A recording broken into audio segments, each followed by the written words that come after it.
thank Matt Lewis from the Daily Caller, from the Independent, from the Week, and from the Daily Beast.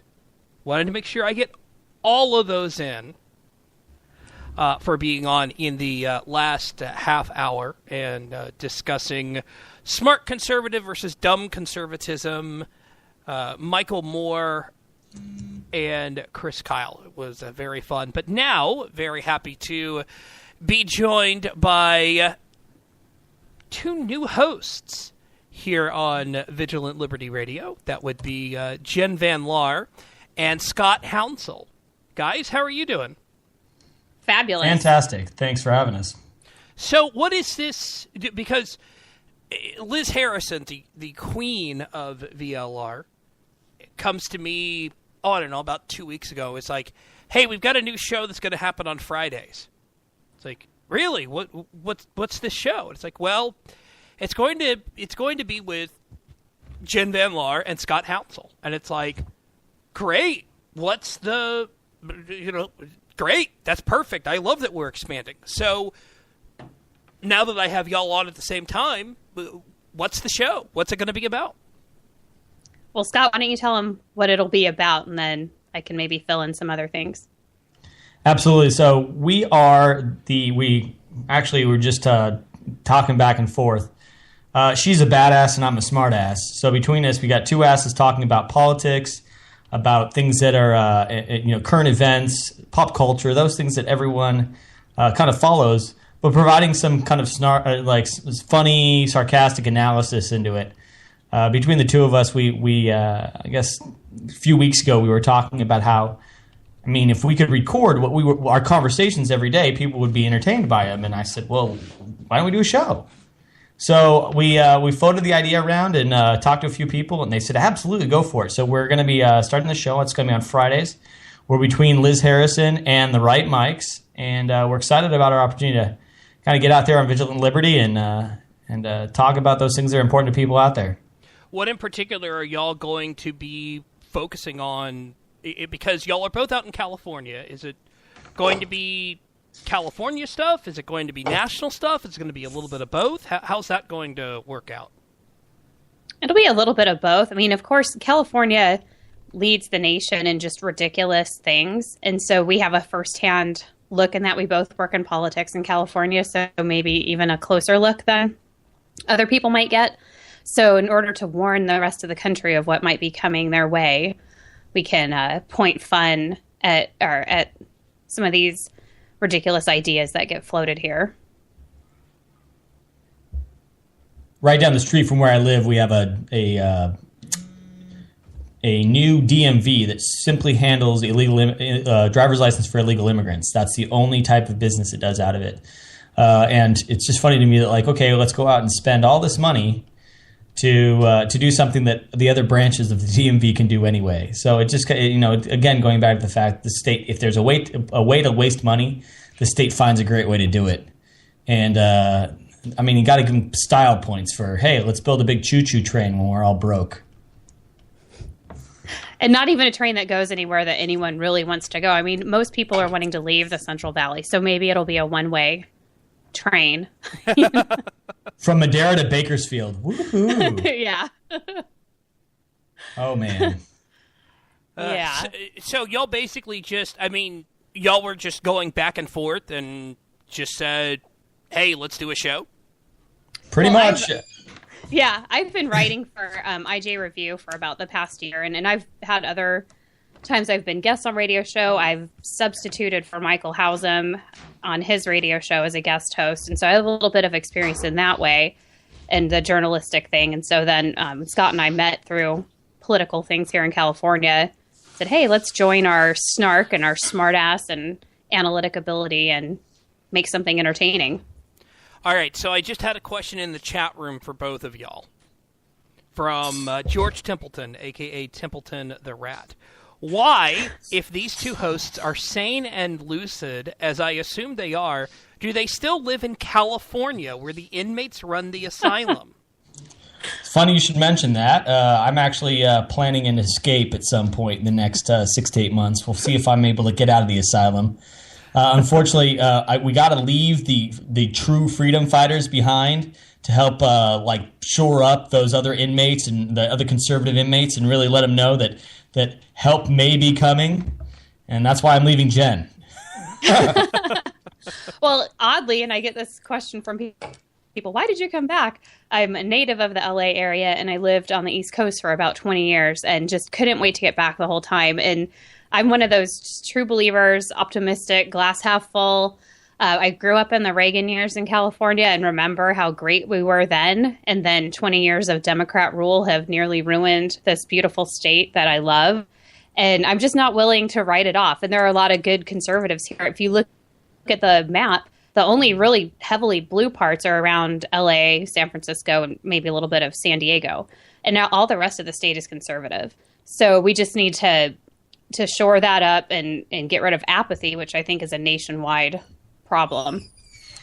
There was a seat in the Central Valley that was up last, I guess, in the summer of 2013. It was like a 28-point deficit seat for Republicans, and they won by 8 in the Central Valley. So registration was 28-point deficit for Republicans. They won by 8. So there are some bright lights and things that happen here in California every now and then that really show that it's not a complete lost cause. In fact, the area that Jen lives in is almost exclusively represented by Republicans. So there are some strongholds still. Viva la resistance.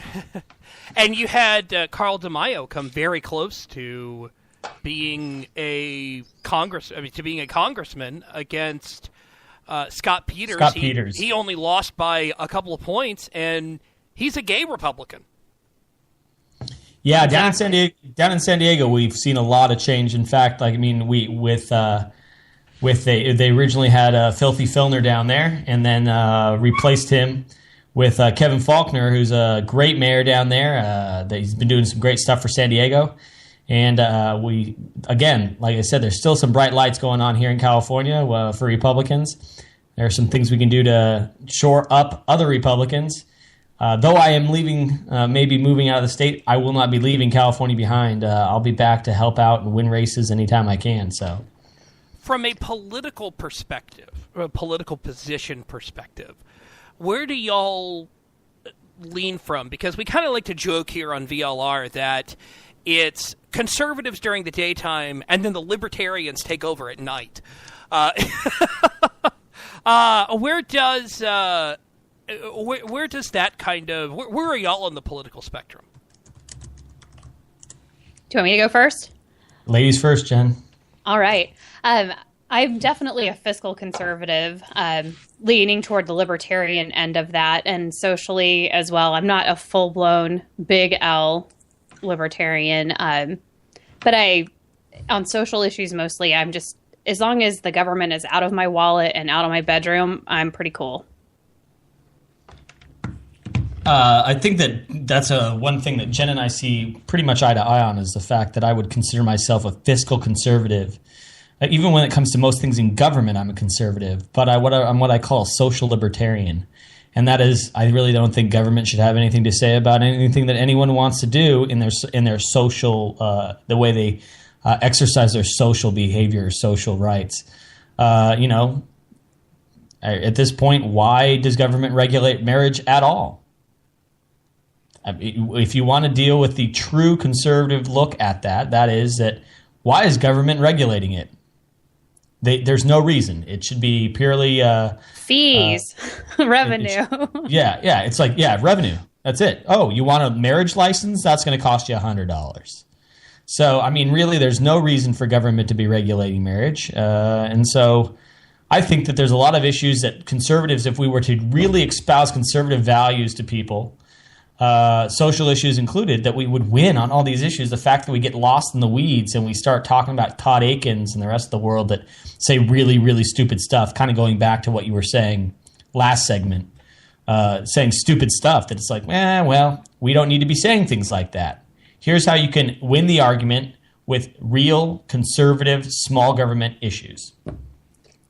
And if we did that in California, we would completely take over the whole state, because I think that would resonate with most of the people here. And if we win California, we win the presidency.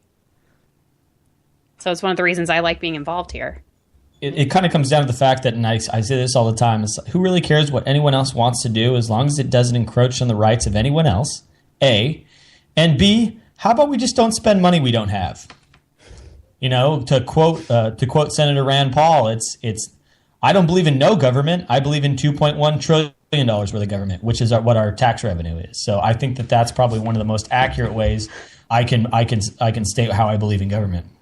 That's just too easy. Don't spend money you don't have. Well, that seems logical. I mean, it does seem logical. But all right, so. When is there do we have a title and a start date yet? I haven't been told this stuff by Liz, so. We do. Our title is Sounds Right Radio, and we start on Friday, February 6th. All right, awesome. So there you go. At so let's see, right after Liz's show, she's on from 12 to 1. So. And we warm everybody up for the right mics. So between 2 and 3. Eastern. Yes. No. We're 10 o'clock Pacific, so whatever that 10 is. o'clock Pacific. That's 1 o'clock 11 Eastern. o'clock. 1 to 2 Eastern. 1 o'clock, 2 yes. o'clock. Yeah, 2 to 3. All right, cool. Sounds good. All right, so let's move away from politics, if y'all are okay with that. Let's move away from politics.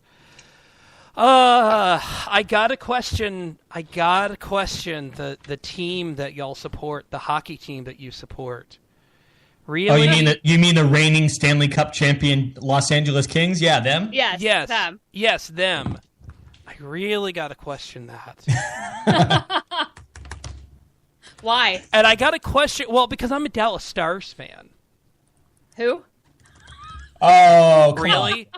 The team that helped put the Pacific Division on the map. Thank you very much. Okay. I just had to. I'm sorry. I call them the Dallas Lone Stars because they're no longer the North Stars. So that's my joke with them. But no, I also like the Carolina Hurricanes because I lived back there for so long, and I was there about 10 rows up from the ice when they won the Stanley Cup. Well, there you go. And I also like the Bruins would be my third team. And my oldest son, who's 20, texted me today a screenshot of the announcement that the Winter Classic will be in Boston next year. So we've already made plans. That's where we will be. There you go. I'm a little mad at the Minnesota Wild right now because they were given the option. Or no, the NHL said, "Hey, we really want you to have the Stars for the Stadium Series next year." Because they're hosting a Stadium Series. And they were like, no, we don't want the Stars. We want the Blackhawks. That's who we want. We want the Chicago Blackhawks. It's like, really? You know what stinks about that is that, I mean, obviously Dallas is where it is, and there's not a whole lot of chance of having an outdoor rink and doing a whole thing down there. And the fact that they can't invite you up and they go to Chicago, which is pretty much frozen tundra for 5 months out of the year, to do an outdoor series with? Come on now. That's sad. Well, no, but see, here's the thing, is that they could probably do one because the technology's there. They could probably do one at the ballpark in Arlington or Globe Life Park, whatever they're calling it. Roman Flute in the chat room, what are we calling the ballpark in Arlington these days? What did they change it to? Anyway, but no. But if they did it at Dodger Stadium, they should be able to do it in Dallas. Exactly. And I think a part of it is really that, you know, it's Dallas. They were mediocre for 5-6 years, and now they're just finally getting back up. But I get it. I still wish that they had been the one to be in the newest Stadium Series, because I would have gone to Minnesota for that. Wow. That's a lot. I totally would have gone to Minnesota's beautiful for like 2 months of the year. Like June and July, August. And Vicky in the chat room who was asking, no, not the Death Star. The Death Star is known as the Boss Hog.